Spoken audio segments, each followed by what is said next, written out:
Modern Warfare 3 Zombies has been out for a week now, and there have been so many videos on the best way to get schematics, and I decided to give one of these ways a go and also make an improvement to it in order to make it more efficient. The first thing to note with this strategy is you're not actually going to need anything at all other than decoy grenades, so even if you're solo you can just load into the map and jump straight into it, though I would recommend at least having juggernog and maybe speed collar or stamin up. I would also recommend having only one weapon in order to have your fists as your secondary to be able to run faster. Once you have your decoy grenades set on your operator, load into a match and find either a tier 1 or tier 2 cargo mission. If you decide to do tier 2, just make sure you throw a decoy grenade before opening the garage door, and also open the garage door that the car is behind so you don't need to deal with the mercenaries inside. You then want to complete these cargo missions until you reach about 5,000 points, and for reference, tier 1 missions give you 2,000 points, tier 2 missions give you 3,000 points, and tier 3 missions give you 5,000 points.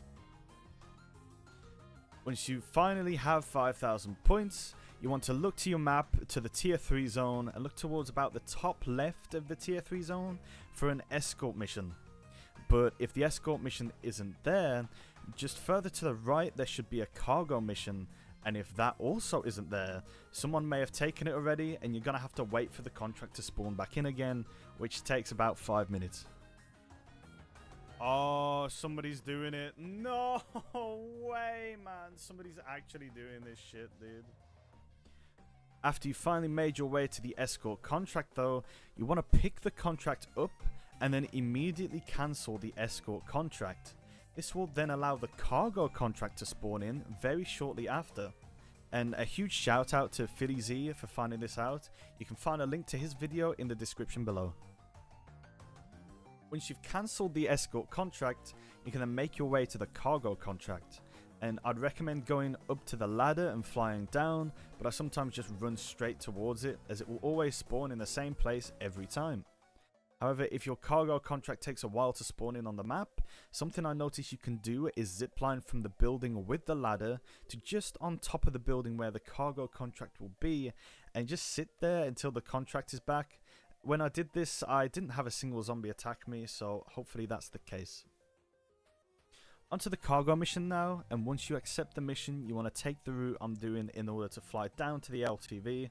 Once your parachute's cut, throw a decoy grenade and maneuver around the zombies until you see them being attracted to it. And then go up to the left garage door and open it to immediately be able to go into the LTV and drive it away. Once you're in the LTV, you can drive it left or right to the delivery site. I personally prefer going to the right as I just got used to it that way and I find it easier, but I don't think it really matters.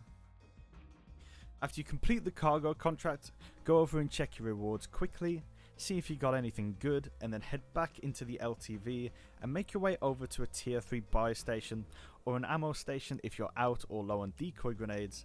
And this is the reason you got the 5,000 points at the beginning of the game, as you should now have about 10,000 points.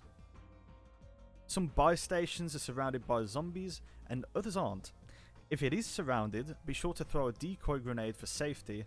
It is possible to menu fast enough without a decoy grenade, but I definitely wouldn't recommend doing that until you're confident with the UI of the buy station. Now, what you're going to want to buy here is a juggernog drop.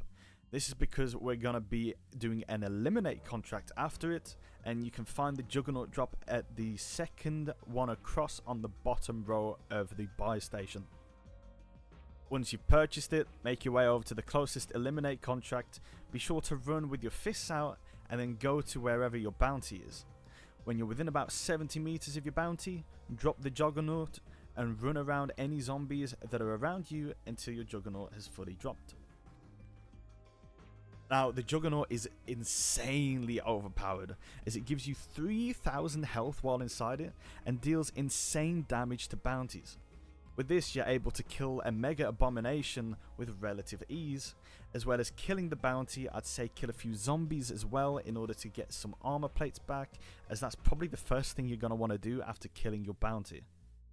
The reason the Mega Abomination bounty is so good as well is because not only do you get the normal reward from the bounty, you get an extra 1500 points and potentially a free large backpack, 3 armor plate vest, and sometimes a wonder weapon which you can only get in that game, or a legendary ether tool you can extract with.